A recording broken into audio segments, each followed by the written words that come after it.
Power star Pawan Kalyan fans అందరికీ కూడా ఇప్పుడు గుడ్ న్యూస్. అదే ఏంటంటే పుష్ప 2 తర్వాత అప్పుడు జరిగిన సంఘటనలు ఏవైతే ఉన్నాయో దానితోని చాలా అప్పుడు మన తెలంగాణ గవర్నమెంట్ కూడా టికెట్స్ హైక్ కానివ్వండి, అట్లనే ప్రీమియర్ షోస్ అవన్నీ కూడా తీసేయడం జరిగింది. మరి ఇప్పుడు మనం చూసుకున్నట్లయితే హరిహర వీరమల్లు పవర్ స్టార్ పవన్ కళ్యాణ్ గారి సినిమా కూడా ఇప్పుడు రేపు రిలీజ్ కాబోతుంది. మరి ఆ సినిమాకి అందే ముందు అంటే ఈ రోజు 23 జూలైన 9 o'clockకి ప్రీమియర్ షో ఒకటి వేయబోతుండ్రు. మరి ఇది ఎవరితోని సాధ్యమైంది, ఎవరు దీన్ని పెట్టిస్తున్నారంటే సీఎం రేవంత్ రెడ్డి గారికి అత్యంత సన్నిహితుడైన రోహిన్ రెడ్డి గారు కూడా ఫిలిం ప్రొడ్యూసరే. ఇప్పుడు ఖైరతాబాద్ డిసిసి ప్రెసిడెంట్గా ఉన్నారు, Amberpet MLA contestant. So Rohin Reddy గారిని మధ్యలో పెట్టి మాట ముచ్చడాన్ని మాట్లాడి మొత్తానికి ఫైనల్గా ఫ్యాన్స్ అందరికైతే గుడ్ న్యూస్ తీసుకొచ్చిండ్రు.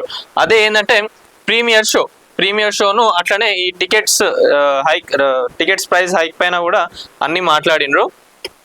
సో మొత్తానికైతే రేపు సినిమా రిలీజ్ కాబోతుంది. మరి చాలా మంది ఫ్యాన్స్ కూడా చాలా సంవత్సరాల తర్వాత పవన్ కళ్యాణ్ గారిని బిగ్ స్క్రీన్ పైన చూడబోతున్నారు. మరి ఎలాంటి రివ్యూస్ వస్తాయి, సినిమా ఎలా ఉంటుంది ఏంటనే దానిపైన కూడా అందరూ వేచి చూస్తున్నారు.